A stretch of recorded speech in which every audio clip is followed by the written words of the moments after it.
Amados irmãos, a paz do Senhor, que alegria, estamos juntos, louvado seja o nome de nosso Senhor e Salvador Jesus Cristo. Eu quero lembrar aos irmãos que estamos no capítulo 13 de Apocalipse.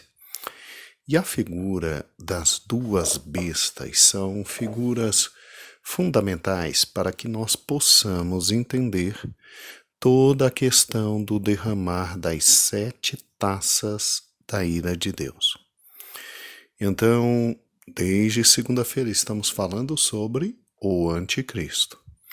E hoje terminaremos esta primeira besta.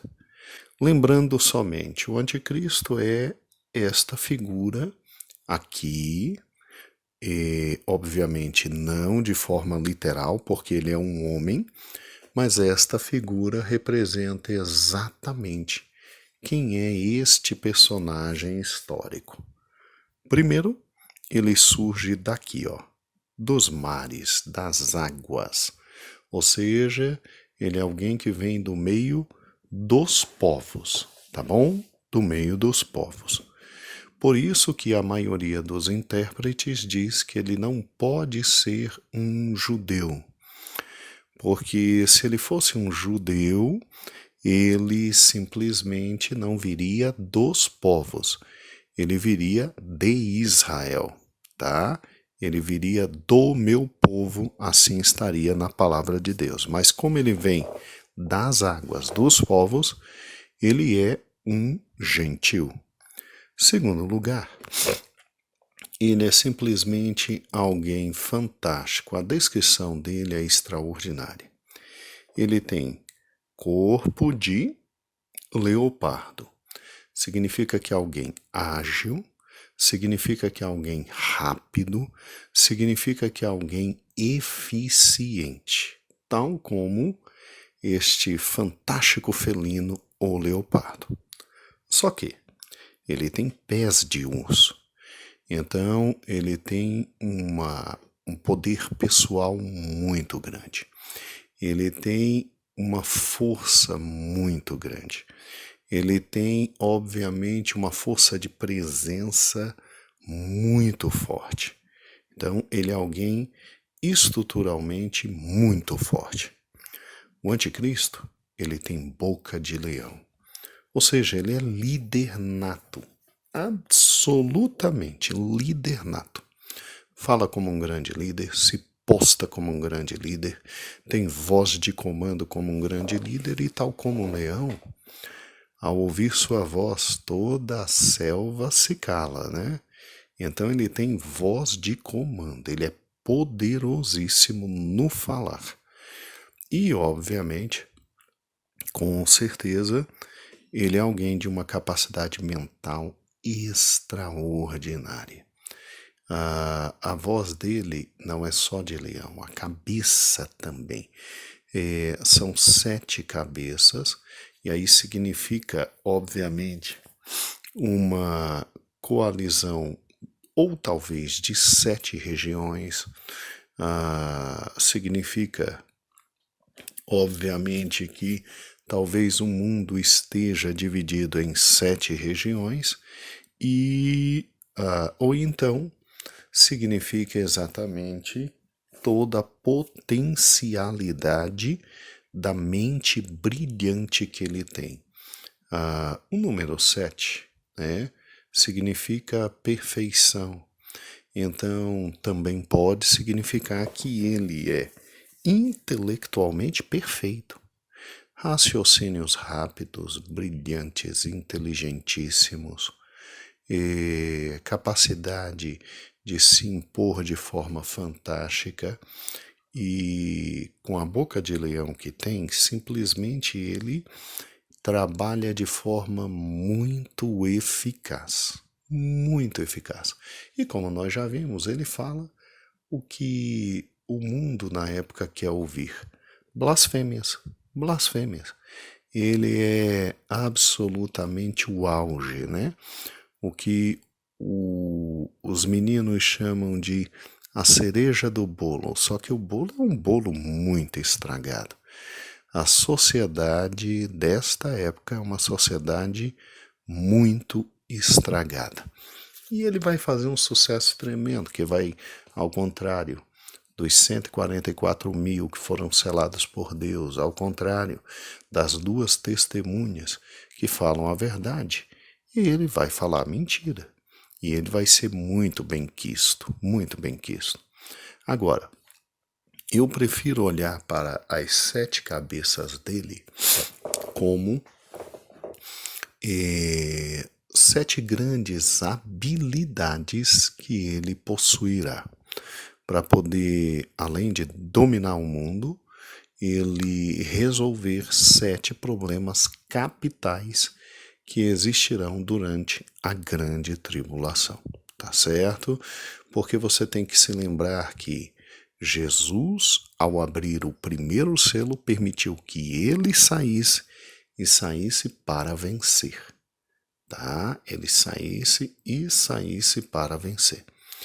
E a cada abertura de selo, ele vai ter habilidades específicas para lidar com os problemas que aquele selo traduziu.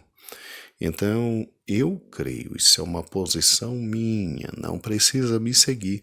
São 7 cabeças, porque Cristo deu a ele 7 habilidades especiais para poder vencer.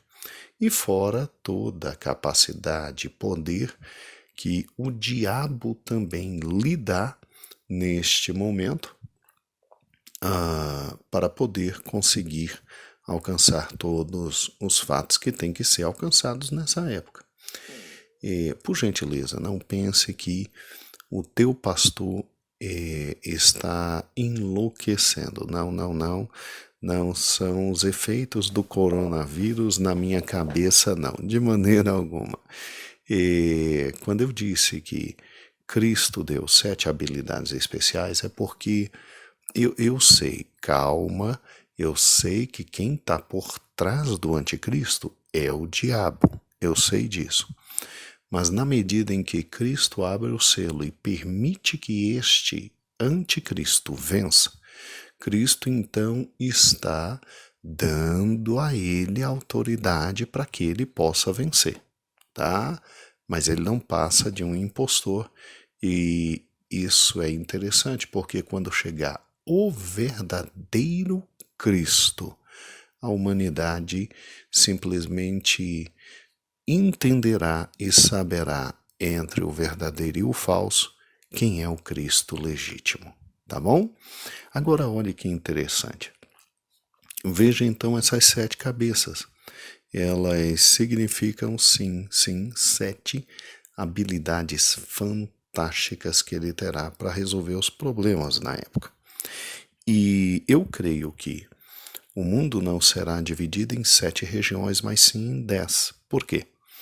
Porque veja que ele tem 10 chifres. Olha que interessante, ó. Aqui o primeiro, aqui o segundo, aqui o terceiro chifre, aqui o quarto chifre, aqui o quinto, aqui o sexto, aqui o sétimo e oitavo, aqui o nono e 10º, ok? Ele terá 10 chifres. Aí sim, aí eu creio que o mundo será dividido em 10 grandes regiões e ele vai se tornar um líder mundial tão forte, tão poderoso, que ele terá capacidade de quê? Ele terá capacidade de, com cada cabeça dele, ou seja, cada habilidade dele, ele terá capacidade de dominar todas as 10 regiões. Tudo bem, nós lemos ontem que ele aparece como um pequeno chifre e que ele de cara domina 3 dessas regiões. Mas à medida que ele vai trabalhando, é muito interessante isso, à medida que ele vai desempenhando o seu trabalho e resolvendo cada um dos problemas que os selos trarão para a humanidade, ele vai conquistando passo a passo o seu poder, conquistando passo a passo o seu poder, até lhe ser entregue todas as tribos, todas as nações, todas as línguas, até ele se tornar o grande líder mundial desta época. Agora, raciocine comigo. Se você parar e pensar, então, o capítulo 13, ele é fundamental. Se no 12 nós vimos que começa a segunda grande parte da tribulação, e Israel será personagem central, porque Israel é aquela mulher com os pés sobre a lua, e aquela mulher que gera um filho, aquela mulher que foge para o deserto. Então é óbvio que no capítulo 13 você tem os outros dois grandes personagens essenciais para o deslinde de toda a grande tribulação, que é o anticristo e que é o falso profeta. Agora, olhe por gentileza para este quadro que está aí na sua frente. Veja que é perfeitamente possível a ideia da divisão do mundo em 10 regiões. Por quê? Porque o mundo sempre foi dividido em regiões. A ideia não pode ser tão estranha para você. Vamos pegar o que você sabe para avançar para aquilo que você talvez não saiba. Que estão preparando o mundo e dividindo o mundo em regiões. Olhe para esse mapa, tá vendo? Olha que interessante, isso aqui é uma divisão do mundo em regiões que você já conheceu através da história. Você tem aqui o velho mundo, tá vendo aí? E o velho mundo constituído pelo quê? Por aquelas partes que, em primeiro lugar, os homens habitaram e tiveram, obviamente, movimentos civilizatórios. Viveram juntos, congregaram juntos, andaram juntos e construíram as primeiras cidades. Aqui estão, ó. O Velho Mundo é constituído de toda a Ásia. O Velho Mundo é constituído de todo o Oriente Médio, onde começou tudo, né? O Oriente Médio e a África. O Velho Mundo é constituído do território da Europa e da África, ok? Quando se fala em Velho Mundo, se quer falar de todas estas regiões aqui, tá bom? Aí quando você olha para o mapa, você vê o Novo Mundo. O que é o Novo Mundo? O Novo Mundo é exatamente as Américas, que foram, entre aspas, descobertas na época das grandes navegações, quando Portugal e Espanha e Inglaterra e França resolveram andar por todos os cantos. Daí vem o Novo Mundo, que passa a existir historicamente ali a partir de 1400, 1500 depois de Cristo. E você tem o Novíssimo Mundo, que é a nossa querida Austrália e parte aqui das Filipinas. Veja, não é nenhum pensamento absolutamente novíssimo o fato de se dividir o mundo em regiões.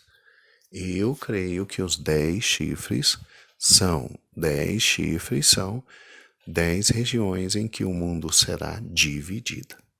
Vamos lá, deixa eu lhe dar uma outra prova disso. Se você parar e pensar, nosso mundo também está dividido em continentes. Olha que interessante. Você tem o continente americano, tá certo? Você tem o continente americano, tá vendo aí? América do Sul, América do Norte, tá vendo aí? Primeiro nós deixamos só a América todinha, e depois dividimos em América do Sul e América do Norte. Tá vendo aí? Todo de verde. Temos o continente europeu, tá? Vai voltar de novo, é que a imagem anda, ó. Europa, tá vendo? A Europa todinha. Temos do lado da Europa, obviamente, o nosso querido continente asiático. Tá vendo aí a Ásia? A Ásia é laranjada.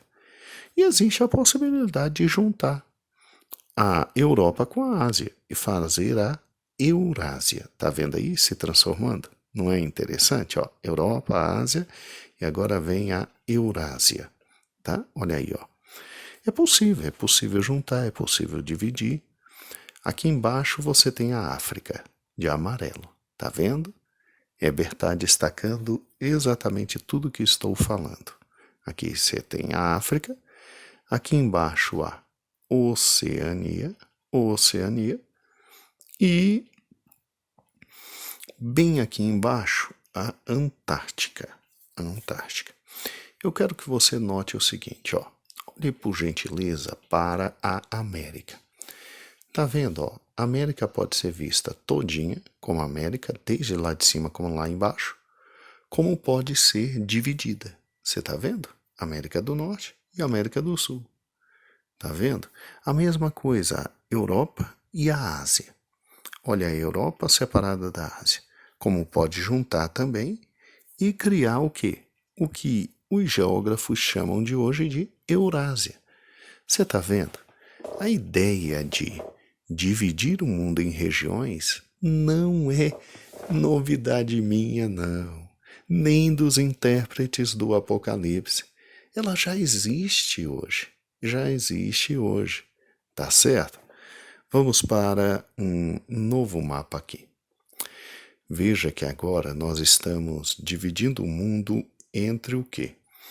Entre países socialistas aliados e países capitalistas aliados. E veja que esse mapa já se tornou absolutamente inconsistente. Sério, sério, absolutamente sério. De vermelho estão todos os países capitalistas e de verde todos os países socialistas. E o que eu acho interessante é essa divisão foi feita depois da Segunda Guerra Mundial, quando começou o que a gente chamava de Guerra Fria. Estados Unidos e União Soviética saíram muito fortes da Segunda Guerra Mundial e dividiram o mundo entre eles. Pois é, você está vendo aqui, ó, a parte de verde, essa parte grandona e verde é a Rússia. Mas os países pequenininhos entre a Rússia e a Europa, amiguinho, aqui ó, vou destacar para você, vou abrir aqui para você, ó. Esses países aqui, ó, bem aqui, ó, aqui bem no centro, a maioria deles agora já é capitalista, para quem não sabe. Então, olha que interessante. A gente tinha essa grande divisão, ela já mudou completamente, e se você parar e pensar, você tem sim um mundo sendo possível de ser dividido. Mais um mapa, mais um mapinha agora para você. Olha que interessante. Tá vendo essa linha que está aí em cima? São países do norte. E tá vendo os países que ficam abaixo dessa linha? São países do sul. Só que isso significa situação socioeconômica. A parte norte, rica e cheia da grana, e a parte sul, onde nós estamos, a parte menos rica, um pouco mais pobre e com falta de muito dinheiro. Então vamos lá, venhamos, vamos e convenhamos. Mas pastor, só tem uma dúvida. A Austrália é considerada país do norte, sim, em matéria de dinheiro, sim, mesmo ela estando aqui embaixo, sim. Engraçado, né? Que coisa terrível. Então, se você parar e pensar, a divisão de países e regiões e o mundo em regiões não é nova, sempre foi feita. Na época do anticristo, as dificuldades serão tão grandes, tão grandes, tão grandes, que nós vamos dividir o mundo em 10 regiões. E aqui, uma linda configuração que eu peguei de 2017. Deixa eu voltar aqui para você poder entender. Não está dividido em países do norte, país do sul, e a diferença é país do norte, país rico, país do sul, país pobre, não é verdade? Então vamos juntos. Pois é, aqui no meio, aqui embaixo, nessa parte aqui que eu vou aumentar agora, aqui ó, no meio dos pobrezinhos, ok? Você já tem países que são chamados países de emergentes ou países emergentes. Emergentes por quê? Porque estão com a economia crescendo e estão querendo pular essa linha e estão querendo ir lá para cima e serem considerados também países ricos. Olha aqui os queridos países emergentes. Olha quem está nessa. México, tá vendo aí? Brasil, Argentina, África do Sul, Rússia, China, Índia, Turquia, Polônia, República Tcheca, Arábia Saudita, Nigéria, África do Sul. São países que estão crescendo e querem um dia sair da posição de países pobres, né? Então são chamados emergentes. E se você parar e pensar, não sei se você já ouviu falar dos BRICS. BRICS começa com B, B de Brasil, ok? R de Rússia. I de o quê? De Índia. C de China. C de China. BRICS e África do Sul. Por que são chamados de Índia e África do Sul? Ok? BRICS, I de Índia e o S de África do Sul. É porque no inglês eles começam e eles escrevem Sul-África, né? Sul-África, daí o S. Quer dizer, os BRICS são uma coalizão de países que se juntaram para quê? Para tentar um ajudar o outro, para todo mundo ver se vai lá para a parte de cima e se torna rico. Fora as outras coalizões que existem. Existem também as coalizões chamada Euro, as coalizões chamadas CONCACAF, o nosso querido Mercosul, a União Europeia. Então, é perfeitamente possível. É perfeitamente possível juntar o mundo em 10 regiões, o que facilitaria muito para o anticristo, porque ele começa dominando 3 regiões. E depois, à medida que os problemas vão avançando, os selos são abertos, ele tem capacidade especial de resolver cada um dos problemas dos selos abertos. Meu amigo, ele chega com facilidade ao trono, porque, vamos lá, ele tem poder para vencer. Ele tem habilidades para vencer. E aí, o que ele vai enfrentar? Olha que interessante. Se você parar e pensar, a população mundial, na época da grande tribulação, ela vai estar muito grande, muito grande. Olhe para esse quadro. Os países ricos e desenvolvidos, a projeção é o seguinte. A projeção é que eles tenham 1.200.000.000 de população. Os países menos desenvolvidos, mas ali com classe média, 3,2 bilhões de habitantes.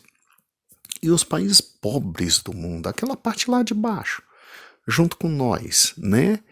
A tendência é ter 6,8 bilhões de habitantes, tá?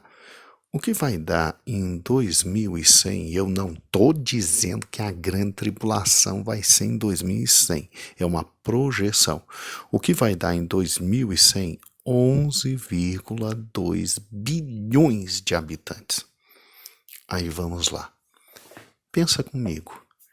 Você se lembra de cada uma das trombetas? Você se lembra de cada uma das trombetas? Você se lembra simplesmente que a terça parte do mar e da sua flora e fauna vai para o espaço? A lua, a terça parte não vai brilhar, a terça parte do sol. Como é que fica a produção de alimentos? Como é que fica a comida para tanta gente? Como é que faz? Você se lembra que vai descer um meteoro e vai transformar a água em sangue? Como é que fica? Amigo, eu sei que vai ser um problema incomensurável dar comida e água potável para todo este mundo durante a época da grande tribulação, porque eu não sei quando vai ser a grande tribulação, mas eu sei que vai ter um desenvolvimento populacional, uma explosão populacional muito grande,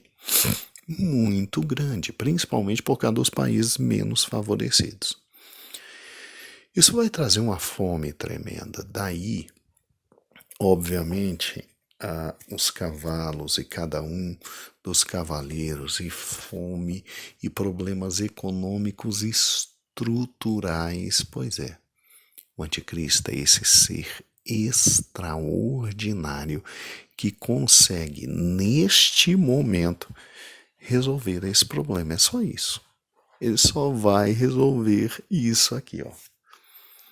Agora, óbvio que fica muito mais fácil se você tiver um mundo dividido em 10 regiões e o mundo dividido em 10 regiões com 10 grandes líderes e, obviamente, 10 pessoas conversando, que não vão ser quaisquer um, não vão ser quaisquer um. E o anticristo, com todo aquele poderio pessoal que ele tem, meu amigo, ele domina absolutamente tudo. Olha aqui, ó. Vamos juntos.